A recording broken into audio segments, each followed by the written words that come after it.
Bonjour Christian Saint-Étienne. Bonjour.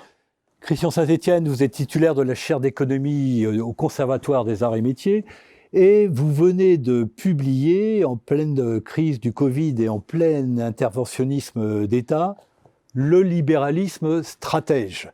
Alors c'est un titre un petit peu paradoxal, libéralisme et stratège.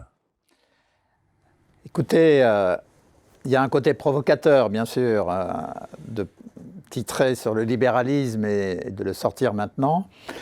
Mais en réalité, je pense que le libéralisme est absolument plus connu aujourd'hui en France. Les gens, en fait, confondent libéralisme et capitalisme.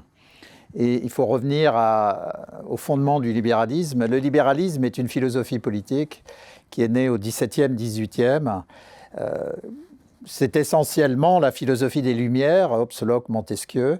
C'est donc un travail qui a conduit à l'émergence de l'état de droit à partir d'une réflexion sur ce qu'on appelle un instrument de philosophie qui s'appelle l'individu de raison et qui est dans l'évolution naturelle de la pensée chrétienne qui s'est laïcisée et qui a reconnu à l'individu une capacité d'autonomie et de pensée individuelle. Donc on est sorti de l'individu un grain de riz dans une masse de riz et on considère l'individu de manière individuelle. Donc c'est le fondement de la civilisation occidentale. Alors il faut savoir qu'en même temps qu'on a eu cette révolution de philosophie politique, au XVIIe et XVIIIe, on a eu une révolution scientifique. Donc toute la révolution qui résulte de Bacon avec le Nouvel Organum en 1620, avec Descartes, le cogito ergo sum, donc tout cela c'est au XVIIe et ça nourrit ensuite au XVIIIe donc toute la réflexion des Lumières. C'est la philosophie politique libérale qui crée la démocratie libérale représentative, qui reste aujourd'hui un système fragile, mais l'optimum intellectuel et philosophique qui ait jamais été conçu pour avoir un système de gouvernement apaisé. Alors, ce libéralisme stratège, cette philosophie politique, c'est complexe parce qu'il y a plein de faux amis. Le libéralisme philosophique est en fait fondé philosophiquement sur l'inverse de ce qui fonde le libéralisme économique. Donc c'est pour ça que c'est très compliqué.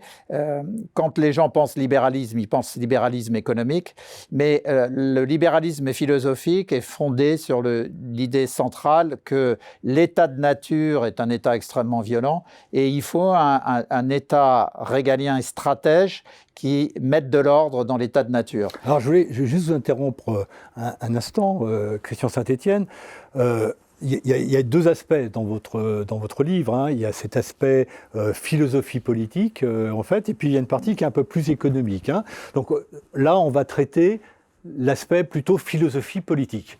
Et vous insistez sur les racines françaises, en fait, du libéralisme, ce qui est un peu étonnant, puisqu'on a plutôt l'habitude de l'attribuer au monde anglo-saxon. En fait, la philosophie politique libérale est le produit des philosophes français et anglais. Donc toute cette pensée est une pensée anglaise et française. Et donc le libéralisme philosophique et politique exige et a conduit à la création de l'état de droit et de l'état régalien, indépendant du pouvoir politique, hein, c'est-à-dire qu'on ne doit plus faire la confusion entre le souverain et l'État, ce sont deux choses séparées. Et puis il s'oppose au libéralisme économique dans son fondement philosophique. Pour le libéralisme économique, l'état de nature est un ordre équilibré, naturel, ce qui explique que dans le libéralisme économique, toute intervention de l'État est par nature mauvaise. Donc après, on tombe dans Hayek. Donc il y a une opposition entre ce libéralisme philosophique que j'expose avec Hobbes, Locke, Montesquieu, Bacon, Newton. Donc toute cette... ensuite, bien sûr, au 19e, c'est Tocqueville, au 20e, c'est Aron.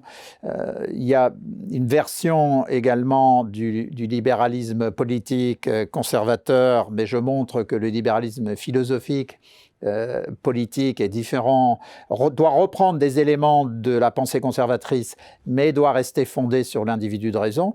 Et donc, dans ce contexte, si on veut refonder la démocratie libérale, il faut revenir aux fondements philosophiques en les comprenant, en comprenant effectivement que Turgot a été le premier grand penseur de la philosophie politique libérale et même de ce qui ensuite devient la pensée de l'économie de marché, puisqu'Adam Smith, on le sait grâce aux universitaires anglo-saxons, a été l'élève en réalité de Turgot.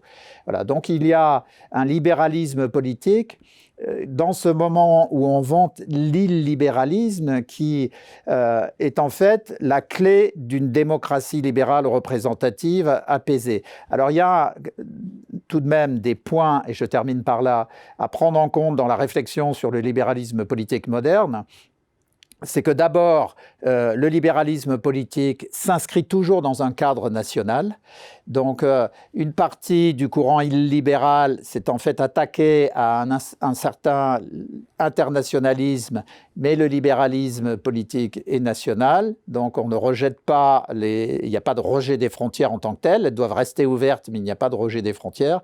Et le deuxième point, c'est que les démocraties libérales représentatives ont parfois du mal à traiter les crises.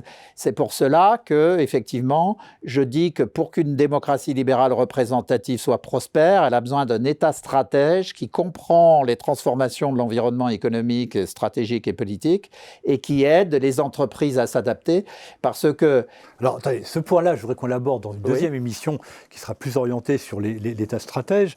Mais restons sur la philosophie politique. Vous insistez beaucoup dans le livre sur le fait que le libéralisme, c'est le libre arbitre de l'individu et c'est la responsabilité. Alors, merci, parce qu'effectivement, on confond parfois, même quand on reste dans le libéralisme politique, le libéralisme avec uniquement l'état de droit et les droits formels. Mais je revisite le libéralisme en insistant sur ce qui est le fondement de l'individu de raison, c'est le libre arbitre. Vous savez qu'il y a un grand débat intellectuel depuis 3000 ans d'ailleurs, qui infuse à la fois la philosophie, la théologie et la politique entre le libre arbitre et le déterminisme. Les Français d'ailleurs ont toujours en philosophie, en sociologie, en politique adoré tout ce qui était déterministe, toutes les théories déterministes. Mais moi je refonde sur le libre arbitre et le libre arbitre est le fondement de la théorie de la responsabilité qui est au cœur de l'assurance. Donc, l'individu de raison est responsable parce qu'il a un libre arbitre. S'il n'y a pas de libre arbitre, nous sommes des automates, donc irresponsables. Donc, il est très important également de donner aux citoyens la capacité, l'intelligence et l'éducation qui leur permet à tout moment d'exercer intelligemment leur libre arbitre en pleine responsabilité. Eh bien, pour aller plus loin dans cette philosophie politique, le libéralisme stratège, Christian Saint-Étienne, merci. Merci.